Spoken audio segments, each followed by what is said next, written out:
Hello, everybody. My name is Ian Kirkpatrick. I'm an author, idiot, and loin streamer. And today we're going to take a step back from kind of like criticism and things, sort of, and just have a discussion about like the responsibilities of entertainers. And I used entertainers because I wanted to cover across different mediums and different types of entertainment.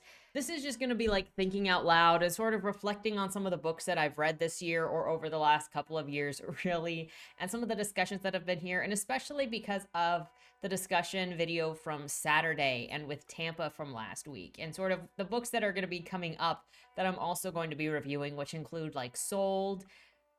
There are like two other books for the ALA because the ALA's book list for 2023 came out, and girl, there are only 3 books on that I haven't read yet for the ALA. So those will be coming.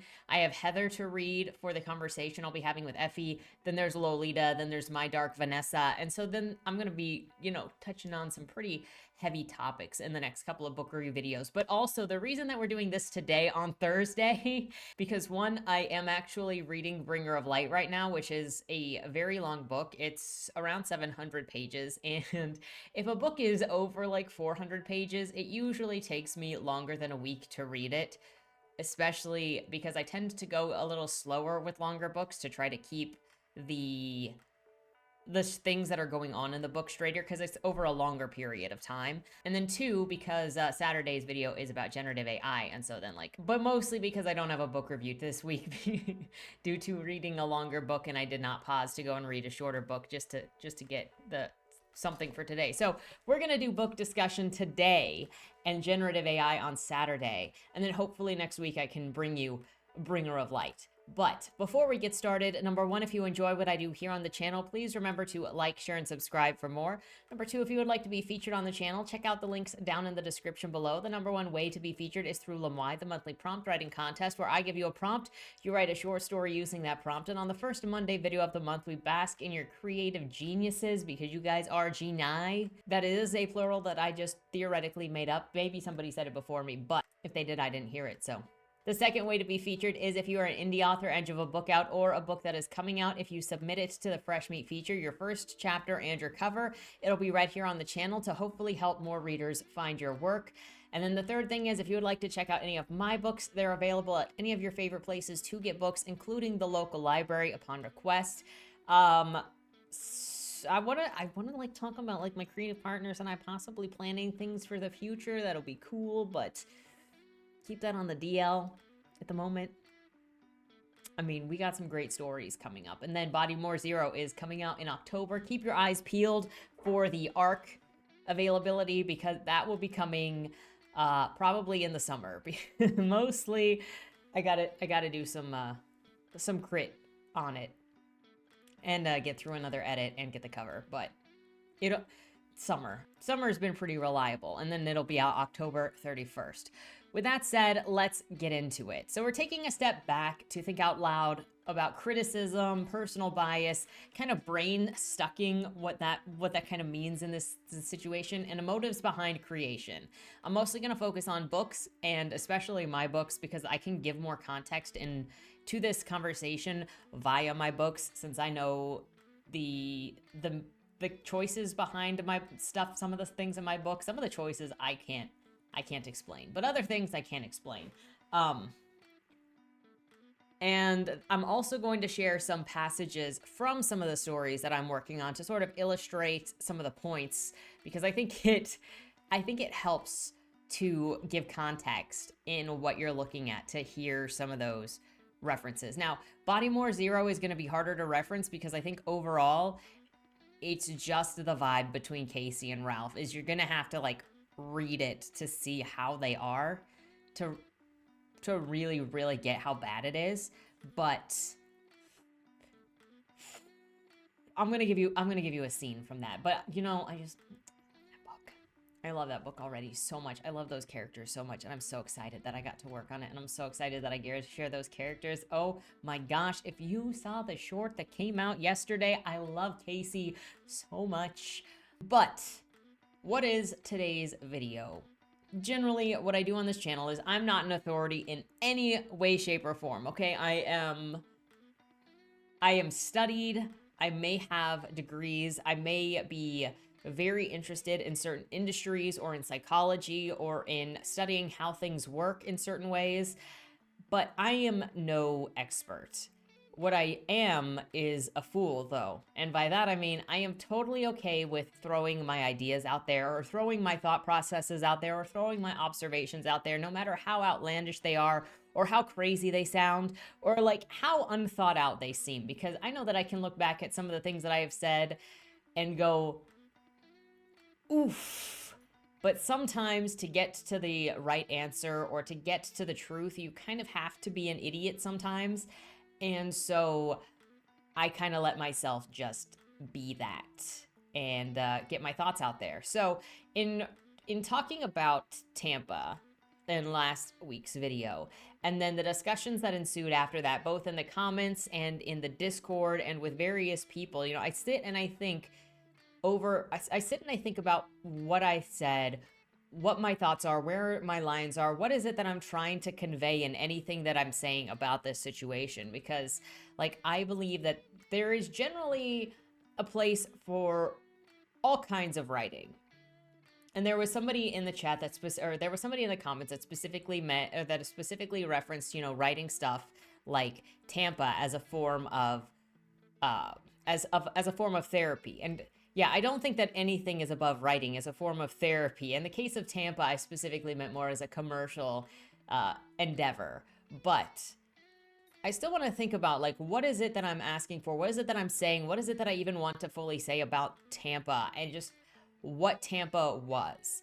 And for Tampa, I think it was mostly just a failure of a first novel for me, or an attempt at a first novel. And like, failure is going to be defined differently by different people depending on what their definition of success was.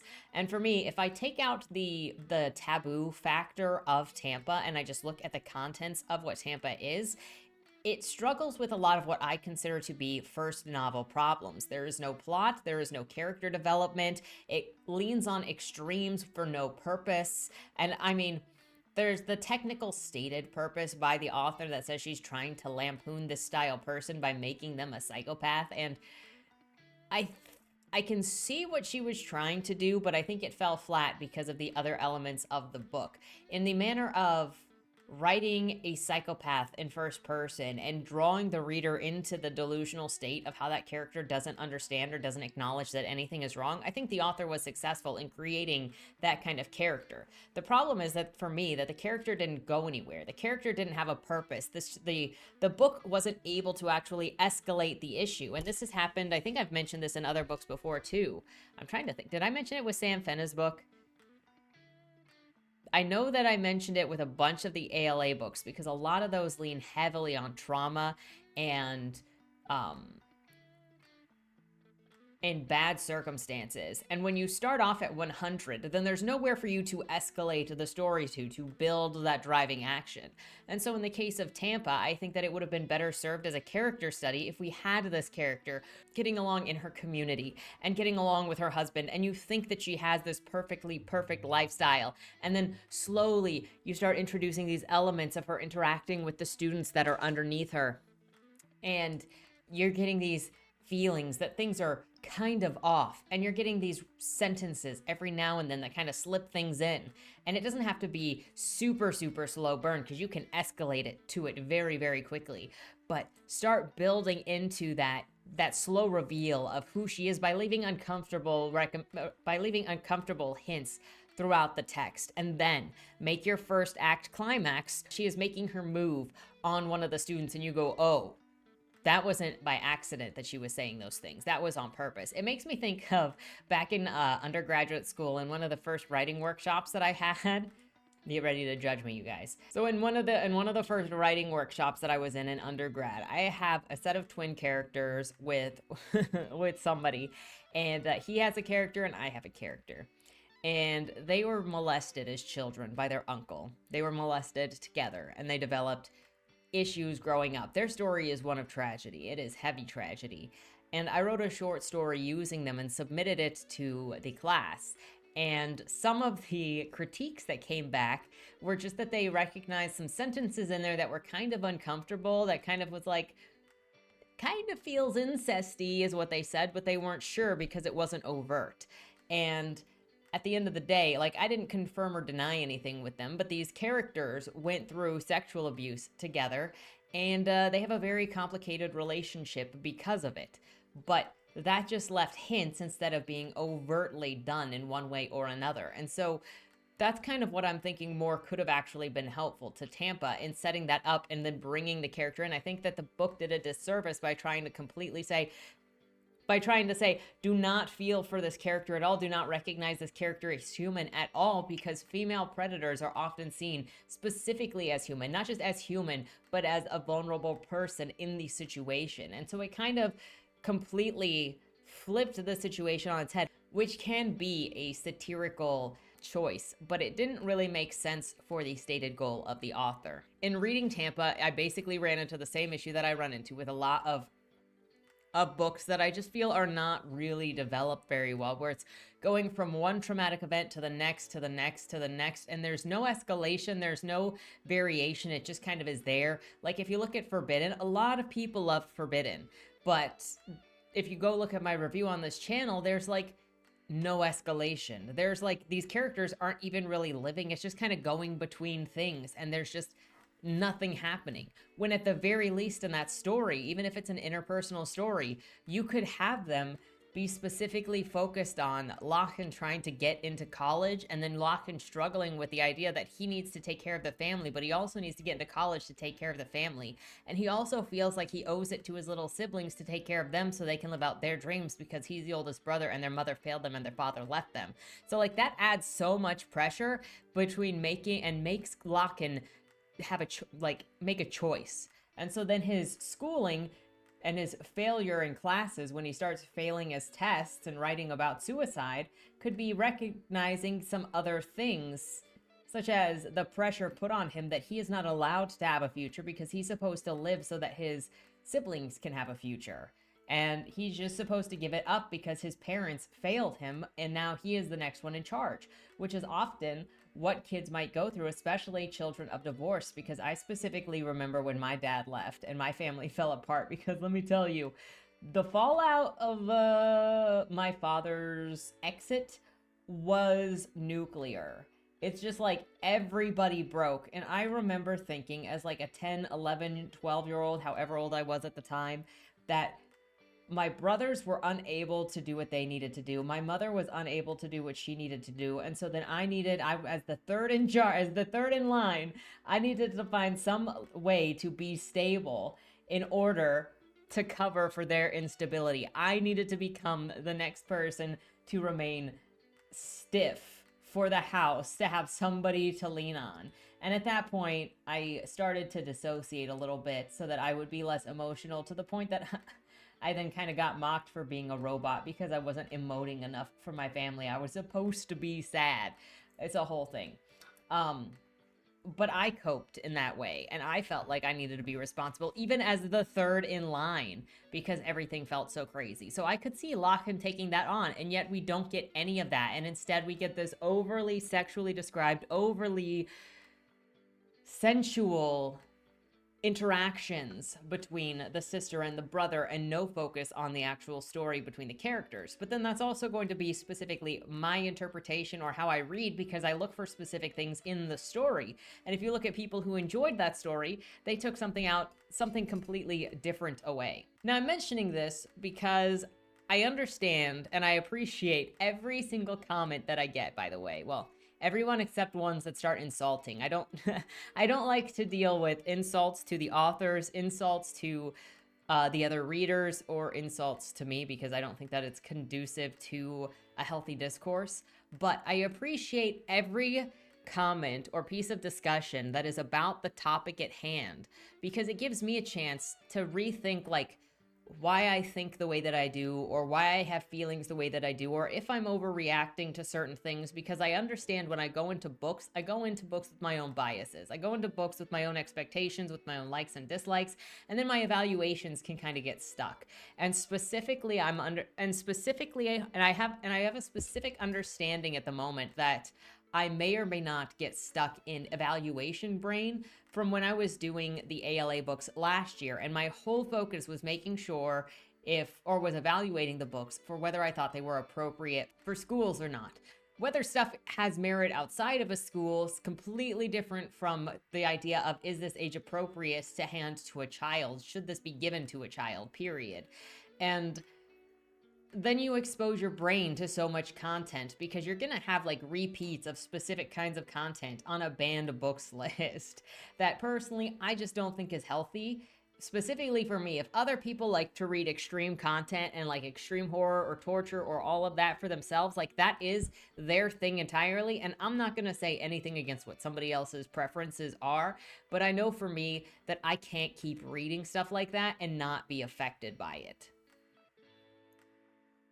And so from the readings of 20 different books last year for this kind of thing, and then other variations of other books with certain types of content in it, I know that I have become more sensitive to certain types of content and that my evaluation brain can get stuck on that. In addition to the way that I read and like what I'm reading, I then pay attention to what other people say. This is one of the things that I love book reviews about books that I've already read, because I like to see how other people, or book discussions on books that I've read, and why I always recommend, if there are any elements in a book that interest you, definitely go and read it for yourself, because the things that you take away or you interpret very likely could be different than mine. So I don't think my experience or opinion defines the experience that anybody else will have. I can just tell you what I see and then let's talk about it. But I also find that I can see that when you listen to other people talk about a book that you've read, you can also start to see where their preferences are and their biases are. And it's very interesting in the discussion. And that's not even to say that biases are bad, because we're all going to bring them to the way that we read. We're all going to bring them to the interpretation of the content. And that's totally fine. But it can get very difficult when the biases of the reader mix with the biases of the author. And then you've got like this battle and this assumption about different people based on what's in a book, because we're all going to take elements of a book completely differently. Like if I look at Sam Fenna's book, and I'm sorry, I'm referencing books that I read this year. If I think about stuff that I read last year and all the references I made last year, I do His Name is Augustine a lot, and I do Shadow of the Conqueror a lot. Sam Fenna's book is like a month ago, and I was in that book for a month. So apologies if I bring it up.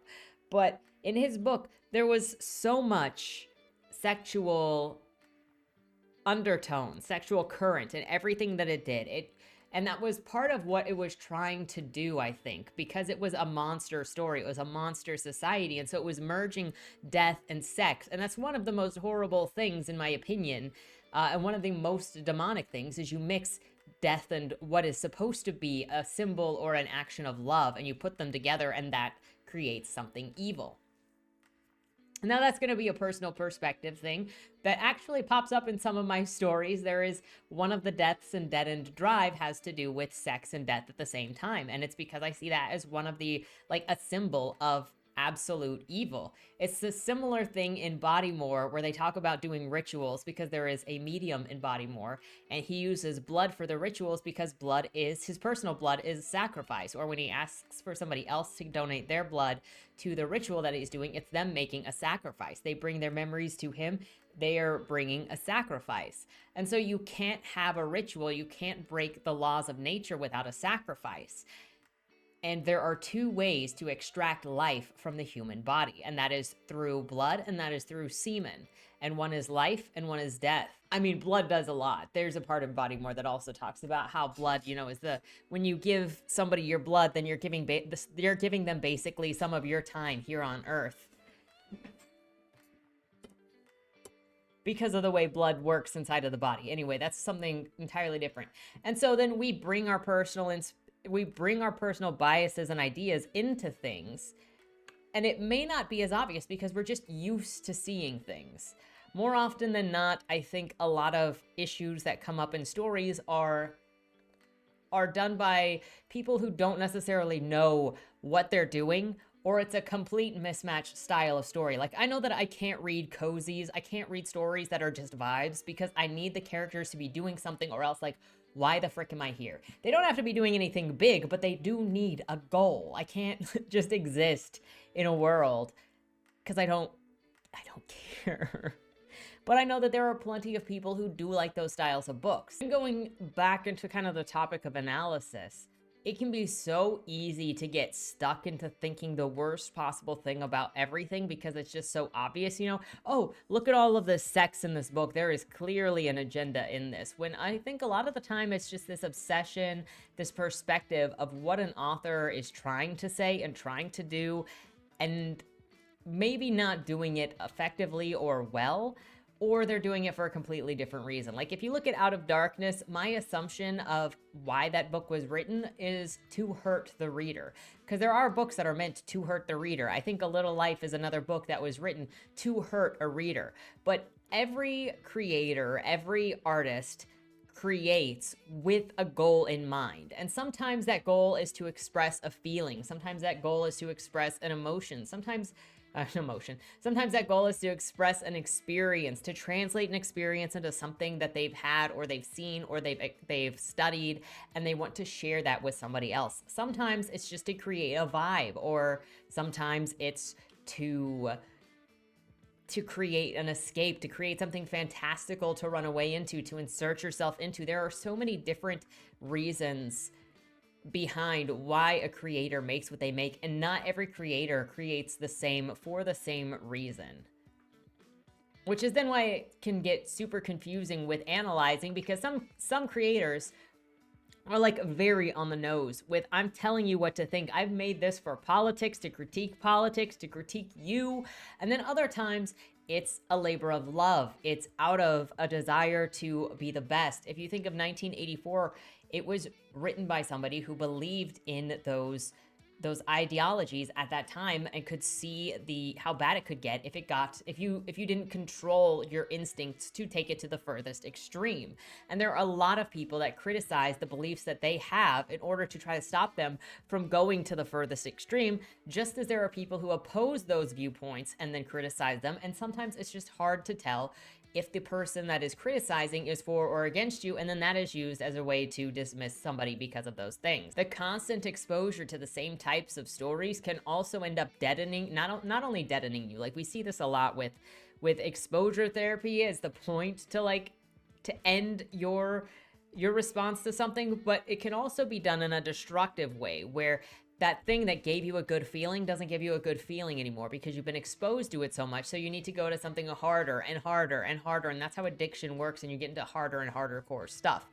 Constant exposure to something is also going to make you lean a certain way and see less nuance, because constantly you're just seeing everything in the worst possible light. I literally have to go searching for opinions that are different than my own, specifically so I do not fall into a pit of thinking like, the world is ending, this is just the worst of everything, everybody is out to get me, everybody is just this terrible, horrible thing.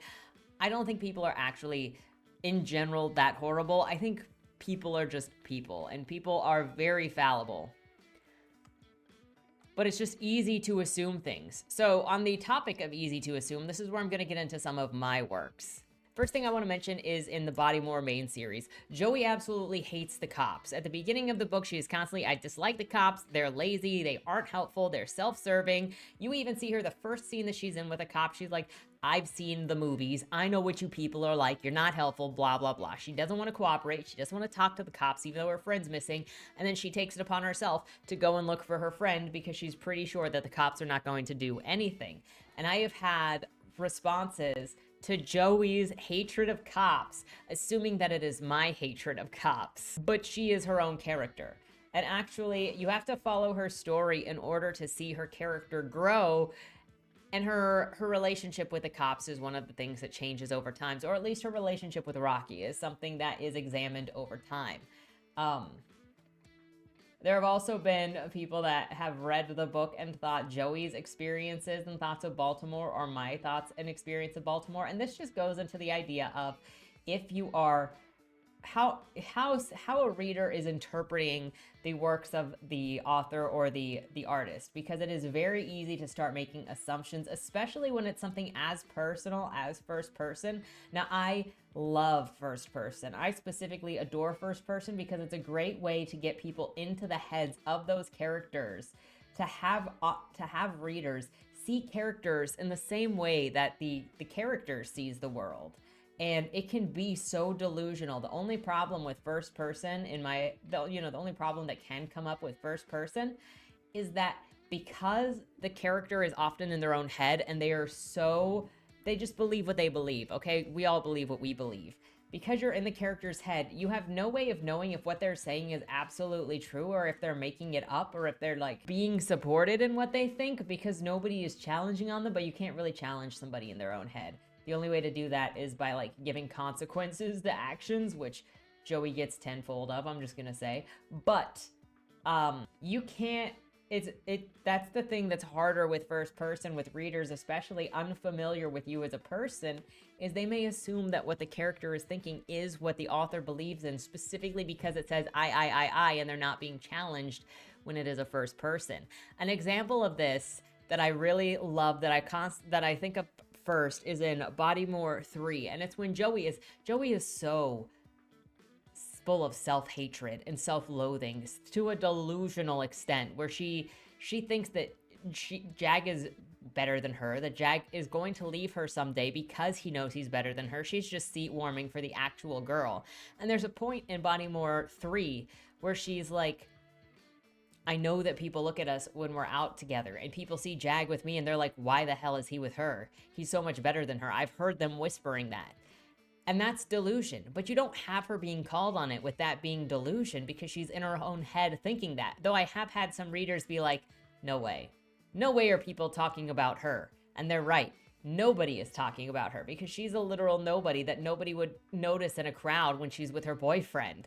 But she is so self-obsessed with that self-hatred that she projects it on other people. But because it's in her head, it can't be called on. Another thing is the relationships that Joey has with Jag and Wayland. Jag is her boyfriend for the entirety of the thing. You find out in the second book that she has been dating Jag for 3 years, though it's kind of been a casual relationship that they haven't called dating, but it is dating. Wayland is her best friend since middle school, where they kind of were both outcasts, social outcasts for different reasons, and they kind of clicked with each other. Wayland admired Joey's devil-may-care attitude, and Wayland was just super nice to Joey, and so then they adopted each other basically as friends. Now there's a tendency that you're gonna see Joey in the first book is more concerned with getting Wayland back than she is with really communicating or noticing Jag. Jag is just like chasing Joey around everywhere, and there's constantly the comment of, well, Joey doesn't seem to be treating Jag like a boyfriend in the first book.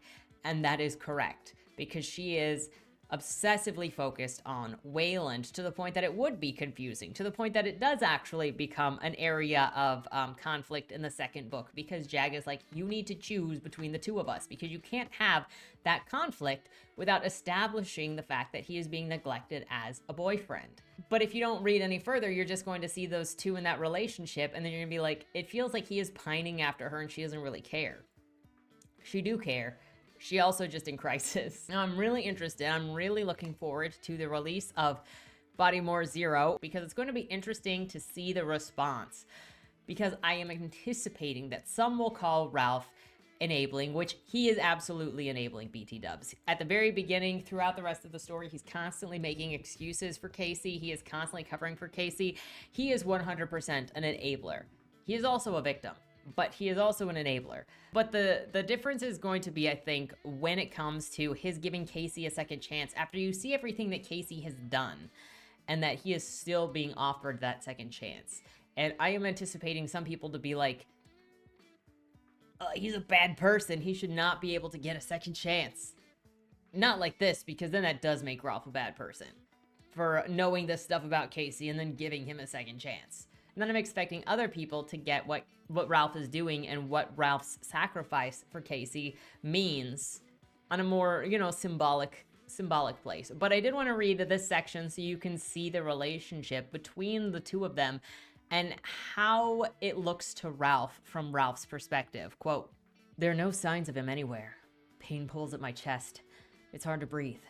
Did anything last night really happen, or did I just go to Taco Bell and get drunk by myself to imagine when things were different? My phone's on the coffee table. I hit the button on the side, but the screen doesn't light up. Dead. I drop my head into my palms. It's throbbing so bad. I can't do this anymore. Hey, you're up." Casey's voice comes to me, friendly, maybe a little too sharp, but that's normal. I lift my head. He's at the living room entrance, just came down the stairs. His hair's wet. "You're here." The words are a sigh. Yeah. Sorry. About what? He crossed into the kitchen. Cupboard open. He gets water. Nothing. I guess. Casey laughs. It's so light. Like nothing happened the last couple of weeks. The way he is, he's always been able to make me smile when he's at his best. He's so confident, and he makes life seem so easy. He can beat anything, anyone, and he's never been afraid. If he's lost a fight, he's gotten up to go at it again until he was on top. I guess now, he's even beat death. What's with the face? I sigh, close my eyes. I'm not doing anything I should. So what? Casey curled his hands around the back of the couch, laughing again. We're bandies, waiting to be burnouts in like 5 years, tops. This is the name of the game, yeah? I guess. I fall onto the couch, landing in something wet. Looking toward the sound of his voice, he's standing over me, looking down, smiling with ease, like the trouble and pain of the last few weeks never happened. He pats my head, ruffles my hair before pushing off the couch and coming around to the front of it. He picks up the Hennessy from the floor, gives it a look, and then takes a drink.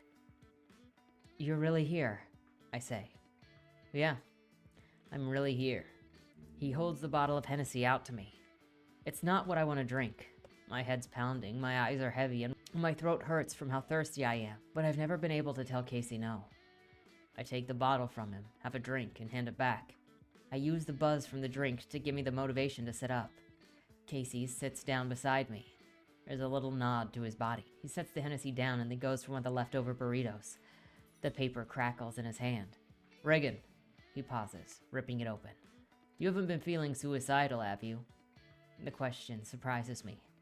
I laugh weakly. Why would you ask that? Ruby's been blowing up my phone since I called her, calling me an asshole for pretending to be dead. You gotta convince her that I really died and I wasn't playing and that you weren't actually doing whatever you were doing while I was gone, because she's blaming me for how you've been and I don't want to hear it at the concert this weekend. Casey rips open the burrito packaging. She's still in the band? Surprised me too. I think it's just to see how much of a fucking liar I am or to check on you that you're not doing a voice on the phone. I'll talk to her, I say. Thanks. Casey elbows me. The truth is, I guess, that I wasn't suicidal, but I just didn't care anymore. I couldn't. I thought if I died, it's okay. That's all I thought. The last couple of days, I really don't remember anything, and I haven't been able to think of what I might do with myself since Casey's been gone. I don't even know what I could do without him. It's been hard to move, hard to think, hard to exist, and any time I spent awake felt like I was inviting Baltimore to make the darkness in my mind wider or to give me company with the questions it asks every time I turn around. I know it's kind of dramatic. I guess I've gotten used to thinking of myself like that.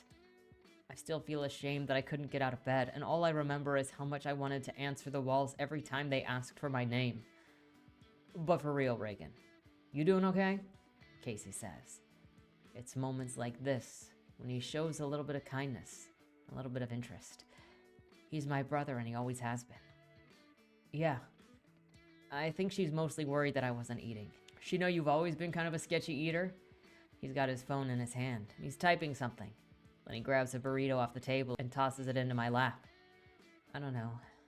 I pick up the burrito, but don't open it. She and I don't really talk about eating. Ah, Casey takes a bite. Just fucking behind my back? We didn't do anything like that, Casey. I'm just teasing Reagan. Chill, he chuckles. Another bite makes the silence between us long.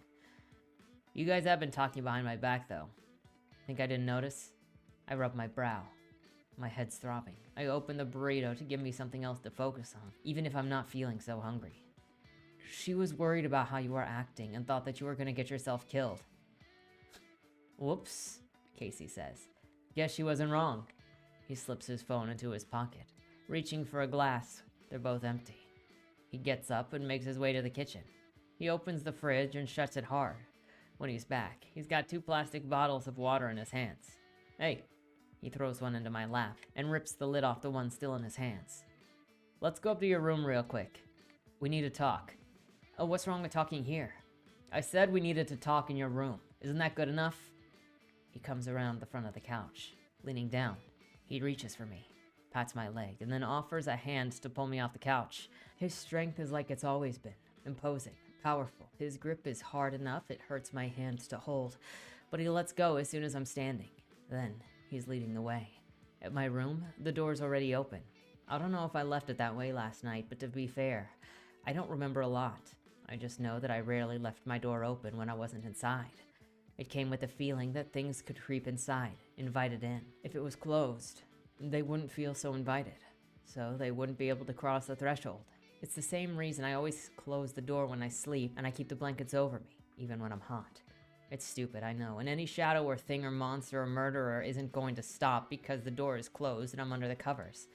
But some part of me feels like there's safety in that, and I just never stop doing it. We get to my bedroom and he closes the door behind us with a kick. Then he's standing in front of it with his arms crossed. Nothing's coming in, and no one's getting out. You talked to the badges already? Dizzy, I keep moving until I can sit on my bed. What would I talk to them about? I don't know, my fucking stabbing maybe? That's still a thing that happened. So, you talked to them? I guess I did, but I don't remember who or what I said. You don't remember. There's a lot that I don't remember, Casey. I guess I don't even know how long it's been since then. Casey sneers. You been drunk the whole time? Maybe. I don't know. But drunk's better than the truth, embarrassing as it is.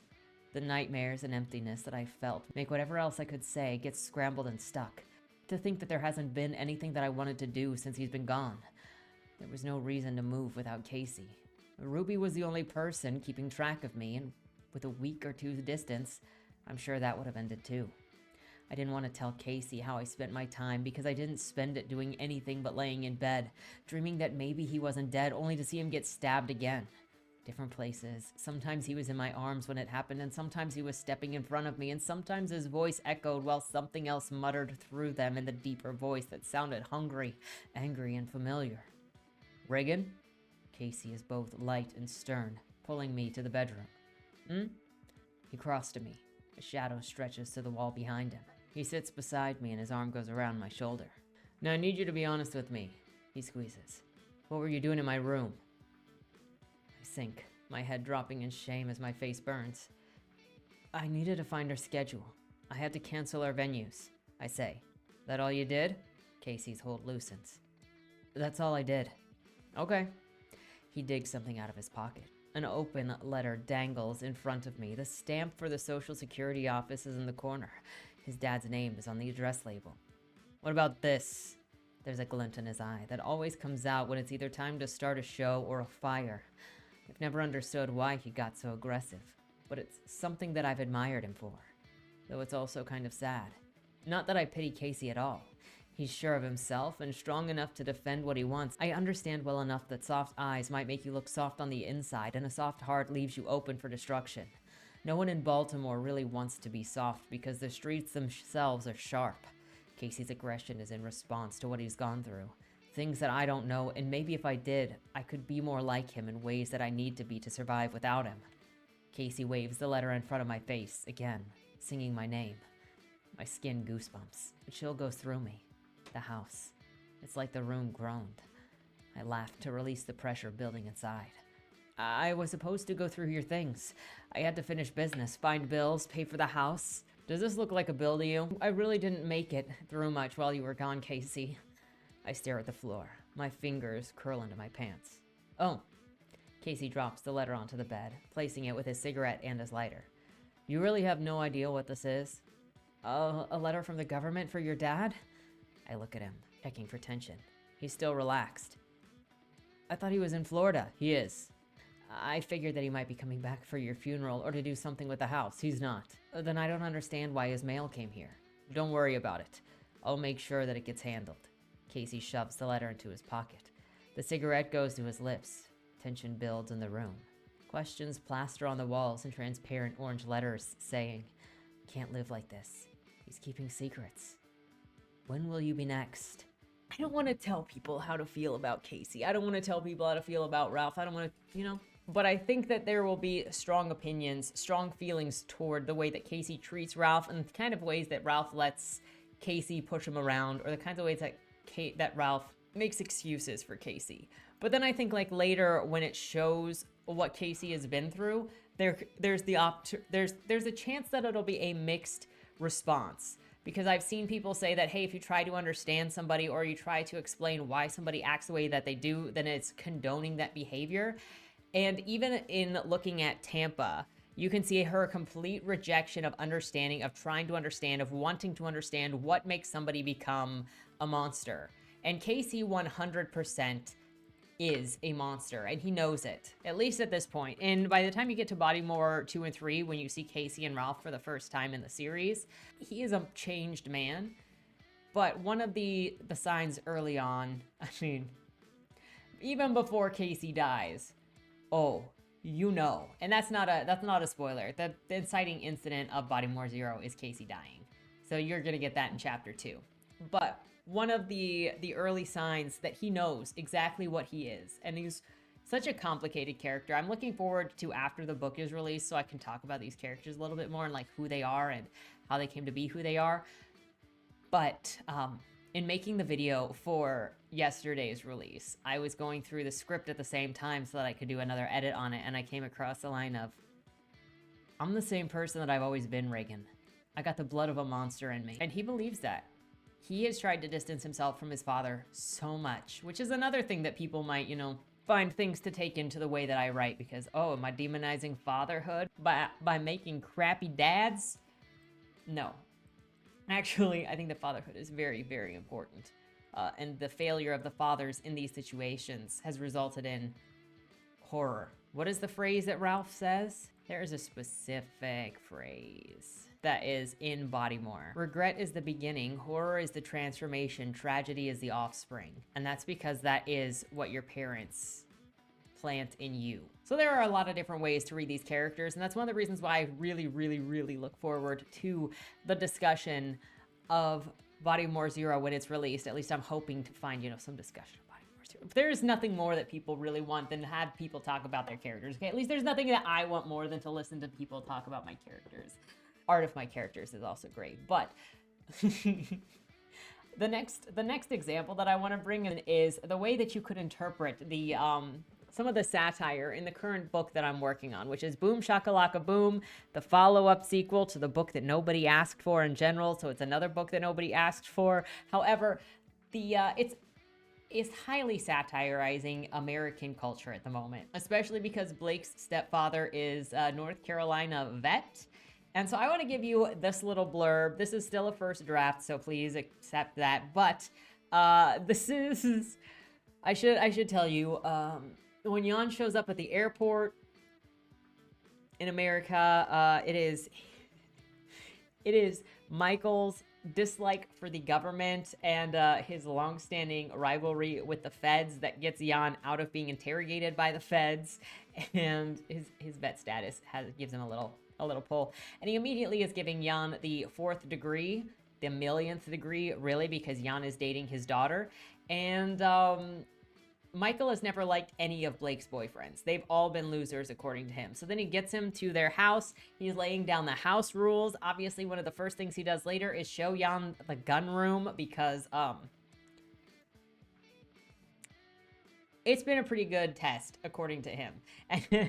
And Jan and Blake, this scene setup is Jan and Blake have expressed that they're going to go to Raven Park to shoot a video, because Jan is still doing his videos. He is a YouTuber. And so then, Raven Rock Park, excuse me. And so then Michael is like, well, if you're going to the park, then you're going to need to take care of my daughter, because if anything happens to her, let's just say, don't let anything happen to her, okay? And so they're down there. And this is how that scene goes. And I just want to give you this blurb to think about how it could be interpreted based on what the reader thinks my politics are in representing this person. So, how do you feel about firearms? Michael says. Fine, I say. Good, because I'm trusting you to keep my baby safe. Michael reaches into his pocket and withdraws a key ring that he slips into the cabinet containing the pistols. You can't just give him a gun, Blake says. Remember what I taught you, Blake, Michael says. Fuck the ATF. That's not what I mean. What is ATF? I say. Oh, Michael turns to me. Your people might better understand them as the Gestapo. Those were German, Michael. A shit-ass bureaucratic arm of the government whose sole purpose is to encroach on our rights to fund firearms and freedom. They think that they're tough shit, when in reality they're a bunch of small-dick, limp-wristed cocksuckers in press suits with laminated badges from other pencil dicks in D.C. who make themselves feel better about their wives cucking them by going on power trips for days. I mean, what part of shall not be infringed don't you understand, motherfucker? I'm staring at Blake. I don't know what most of what her papa is saying, except that he knows someone with small penises, and all that I can think of is how unfortunate that is for them, especially since it makes them feel insecure. It is a difficult life to feel like you will never be adequate enough, and this is much more difficult when the thing that makes you feel inadequate is something that you cannot control. Well, I can get better at almost any skill I try to better myself at, or if I am unkind, I can learn to be kinder. You cannot become taller or make your penis larger. Blake shakes her head. Her lips lean so close to my ear that I feel her breath against my skin. Don't get Michael started, she says. He's got a speech for every alphabet agency in the book and will ad-lib just to dunk on them. We keeping secrets now? Michael says. Blake pulls back. You know the kind of trouble that we'll get in if the glowies catch him with a gun that's not his? Then don't let him catch you. You want him to get deported? Of course not, hon. Just making sure that you're safe. Oh my gosh.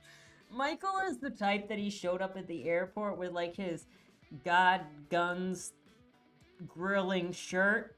He's like 5G. I believe in 5G. Oh my gosh. I gotta change that. Freaking, I believe in 5G. He's also a prepper. So like, depending on how you feel with that, you're gonna take the mockery a little bit differently. Also, you know, they constantly mock Jan as not having a real job, constantly mocking artists not having a real job. And then there's a point later when a couple of other vets, Michael's friends, get into it about Jan and his buddy Alex, who are both from Ukraine. And there are some casual insulting words dropped, and they leave, and Alex is just, I hate Americans. So depending on what you think of my politics, or what you think my politics are, you're going to interpret that differently, as opposed to it being the characters existing in the world that they exist in being themselves. And so that's something important to bring into every situation. One final example that I want to give, and I'm not going to read any passages from it because honestly I don't have any passages that are able to be read, is from my book Creatures Lie Here, which I started a couple of years ago, and it has a lot of work that needs to be done on it, quite honestly, but I love it anyway. And the story takes place in the 1950s, and it is focused around a journalist, a young journalist named Alan Michael Forrest. And he wants to get this story that nobody else can get, to go in and get the interview with the child that is the killer of his own twin brother, who said a monster killed his brother, this insane child that no one can talk to. And he goes in and he discovers that the asylum is filled with people that are liars and manipulators, and actual monsters do run the asylum, like people that are monsters in their heart. That you would think society trusts these people to take care of the people in their wards, but they don't. And so instead, everybody is constantly talking about the monsters in the wards when there are monsters running the asylum. And the conclusion of the novel has Alan pushing to get the asylums shut down because they're full of abuse and there are people in there that are victims of crimes being abused. But it ends up putting institutionalized abuse with corruption versus these sick people being kicked out of the asylums because the asylums are closed, and then having nowhere to go because there's no one else that can take care of them or will take care of them.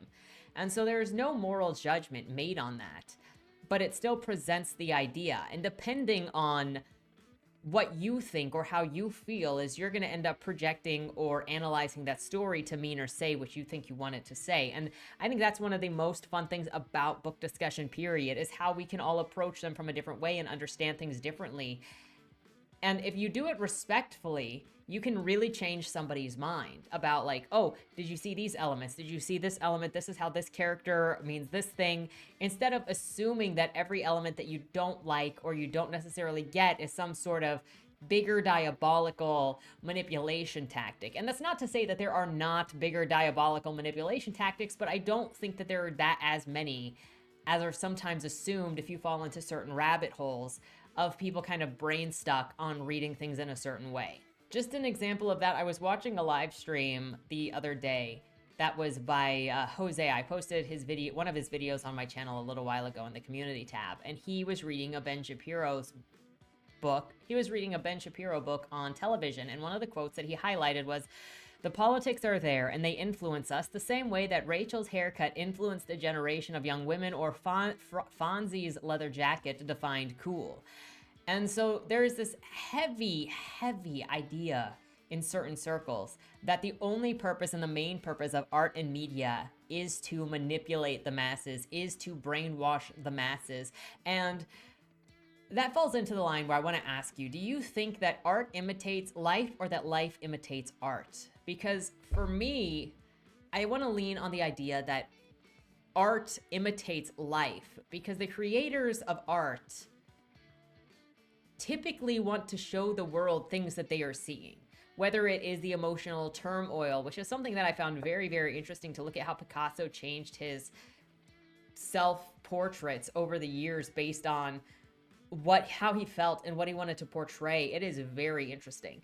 But I think artists more often than not portray what they are feeling, what they are seeing, what they want to express on what is happening around them. And that can influence people maybe by seeing other people who also feel the same way being open about it, or that opens their heart or their mind to a different idea or a different take. Like when you're talking about back when you had Sunny and I should remember the name of the other person, when you had your first interracial kiss on Broadway, and then you had your first interracial kiss on Star Trek.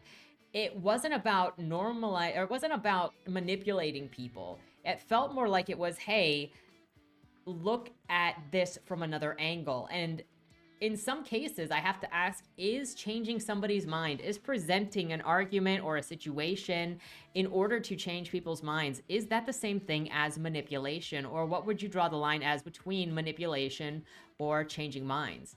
Because sometimes at this point, I now wonder if any sort of mind change, if you accept that, oh, hey, you showed me something different, and I think I agree with you now. How often is it the case where that may be considered manipulation now? Because the climate is kind of like, once you make a decision, once you make a stance or make a public statement, you can't change your opinion when more information is shown, because then you're going to have to admit that maybe you were wrong. And I think that there is an actual fear of people being considered wrong, or people being considered to have the out opinion. I've seen it in small groups as well, where it feels like there is just this downright phobia of having the singular opinion, or being told that you are wrong, or being dismissed as just an idiot. And I mean, that helps me in just acknowledging that I am always the idiot, because then it's like, where do you go from there? If I'm always already wrong, if I acknowledge that and I'm like, teach me, teach me, sensei, then where do we go? And that brings me, I think, to the last thing that I want to mention, since this video is kind of all over the place and it's kind of just candid. And if I'm looking down, I'm sorry, I'm drawing, because I can't help it. I'm obsessed. I am obsessed with drawing con right now. Like, you don't even know. You want to see? Let's see if we can, I'll see if I can show you this. Right, there we go. That's where it's at. I had to manipulate that a whole bunch, but you know. But I am just obsessed with my characters in general, and I'm obsessed with Monty's characters, and I'm obsessed with Sam's characters, and I am just obsessed with what I'm creating, and I cannot wait to share everything. But the inclusion of something doesn't necessarily mean that you are for or against it. We've got with Khan, his entire society is very other people focused, as you need to be considerate. Specifically, you are serving the community before you serve yourself, to the point that it's like, not everyone can even have babies within his society. You have to be told that you can, if you're a female, you have to be told that you can carry babies, because it's highly likely that you will die because of how intensive it is to carry, 4 to 6 curs at once. That's how they procreate and create in pods. But then the males have to earn the title of by serving the community so much that they become a legend and then they are assigned a wife and a mother to their children. And then those children are considered highly honored. Like everybody who has been, every person within the Kurz is a child of legends, because you were only able to procreate like that if you were given permission, because you dedicated your life to the community that you were then awarded a wife to have children with. And then everybody there is the children of a legend. And so everybody takes care of the children to honor their ancestors, and those children are brought up to do the same. And so by building an alien society, it is so different, and it can have different elements, but that doesn't mean that you support or deny certain, that you support, condone, or condemn any sort of other behaviors. You're just writing a story. You're developing a story, and there is such this push to like moralize everything, that if you do something, then you are choosing whether it is good or bad just on the face surface of it. That reminds me of something else in Creatures Lie Here. There is one character in the psych ward who is a cannibal, and he became a cannibal because he was so abused by people. He was inspired by Carl Panzram, if you're aware of him. And there are some similarities in their stories, but it's kind of different. And so he became a cannibal because after so much abuse, he came back and started eating people as a way of dissociating with people, not just to the point of saying, I am no longer human because I am better than people, but I am the apex predator of humans. I eat people. And he is so hot. Why? Because I love the trope of beauty being evil, because that's Lucifer. Lucifer was the most beautiful angel that there was. Now, that doesn't mean that I don't have beautiful characters that are not evil. I have plenty. Michi, adorable. Marcella, beautiful. Billy, beautiful. I love beautiful characters. But some would look at Dimitri and say, oh, he is beautiful because you're demonizing handsome men, beauty, masculinity. No, it's not that shallow, but it's also not that deep. So it's such a sketchy thing to be the media analysis, which is why I don't think that there's just like one singular answer for anything. And I want to encourage discussions of books and stories and ideas, which also, please book group my books, please somebody. So in the last area, there are a lot of reasons why somebody writes books. Some of them we've already talked about, sharing a feeling or an experience or an idea or politics, whatever. Then there are those that write just to push boundaries, or just to get deeper, or just to get off. And there are just so many different directions that it can be hard to understand how or why somebody is writing a certain way, using a certain technique, or if it's just somebody doing it poorly. But this goes to the final section that I wanted to say. This goes to the final thing that I wanted to say, which is that people sometimes seem afraid to be wrong, because I see it a lot in discourse where it's starting off the conversation with the intent to prove somebody else wrong. You were just wrong. And especially if you can dismiss the person from the beginning as being somebody who doesn't know what they're talking about, doesn't know what they're doing, is a complete idiot. So you should just disregard everything they say. Now, here is a long form essay about why that person is an idiot after I've already said they're an idiot. There is this real fear of being ostracized for getting something wrong, which makes it harder to learn. I was actually watching a video earlier last week, a week before that, talking about cultural norms in another country. And he mentioned how people had a harder time or were more hesitant to raise their hands to answer questions because they didn't want to be wrong, because they knew if they were wrong, everybody in class would ostracize them, including the adults. It also makes me think of when I was in graduate school, and one of my mentors was German, from Germany, and he said the common culture there was that if you were not good at something when you started, you would be discouraged from practicing further, because you should just be better, you should just be good at it from the start if it's something you're going to pursue. And so in a way, there's this culture around a discussion that you need to prove that you are right, that you can't even exist as having different opinions because somebody has to be right.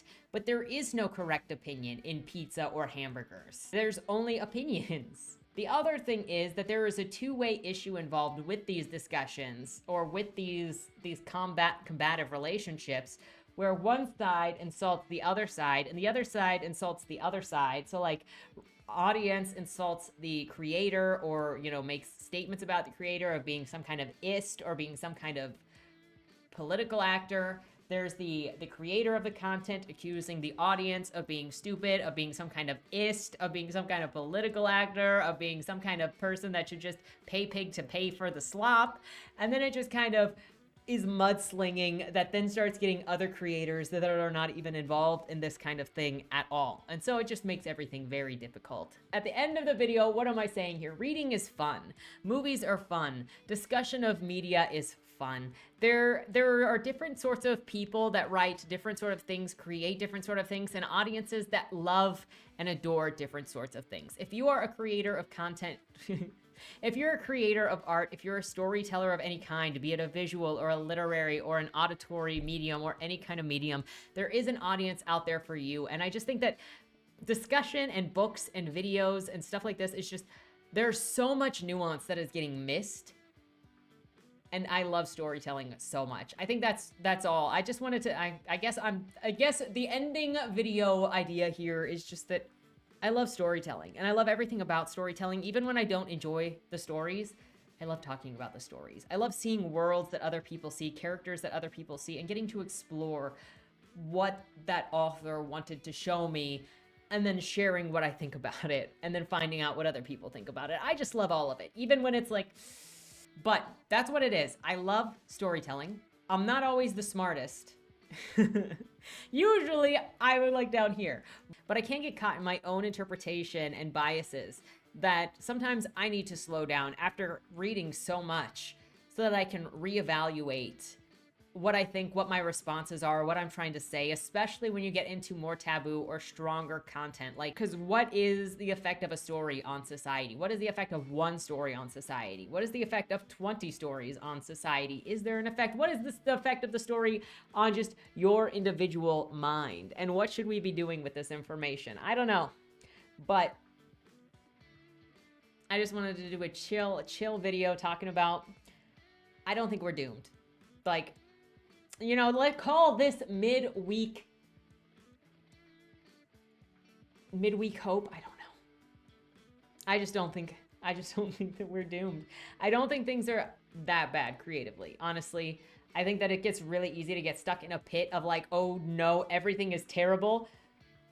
But I want to congratulate and thank all of my creative peers at this point in time, at points in the past, for whoever have inspired you, inspired me, gotten us all creating in whatever way we create. I especially want to thank, you know, my immediate creative partners that I specifically talk to, or the creative people in my life, be it some of the people on the Discord, or Monty, or Sam, or Ruth, who inspire me to be better and push better, and to have gotten me to create in ways that I wasn't before, because I'm learning more about communication and I'm learning more about storytelling every time that I talk to any of them, and many of you guys in the Discord. So thank you everybody for putting up with my idiocy, for my thoughts, and I hope that you have some hope for the future, because looking at what my peers in creativity are making across the world, whether it is a movie or a television or a television show or a video game or a book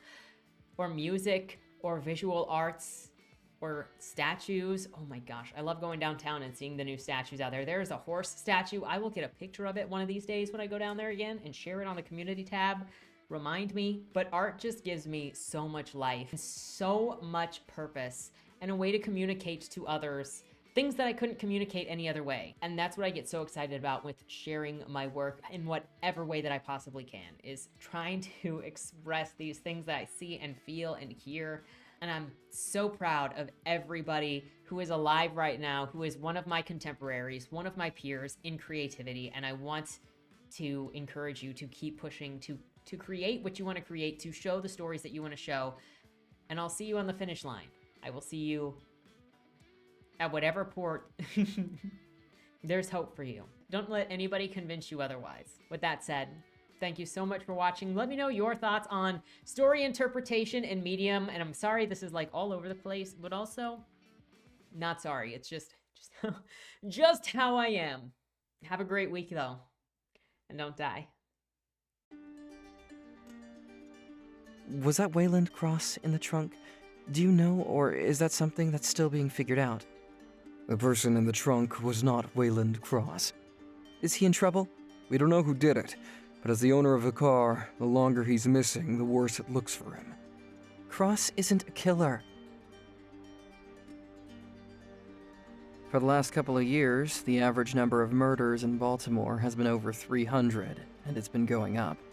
Mind you, that's only whatever the badges count as official murder, and believe me, there are people that don't count when they die. Wayland? If you're down here, tell me. I'm not talking to the badges, I've been looking for you. They found a body in your trunk. Way. Why? Did you do that? To the left, plain black letters read along the wall. You walked in the corridor. Once that ends, you chose the dark is on the right. My vision goes blurry, flickers black and black and black for longer intervals until I can't see anything at all. I'm not screaming anymore, but my voice echoes back to me. Where the hell am I?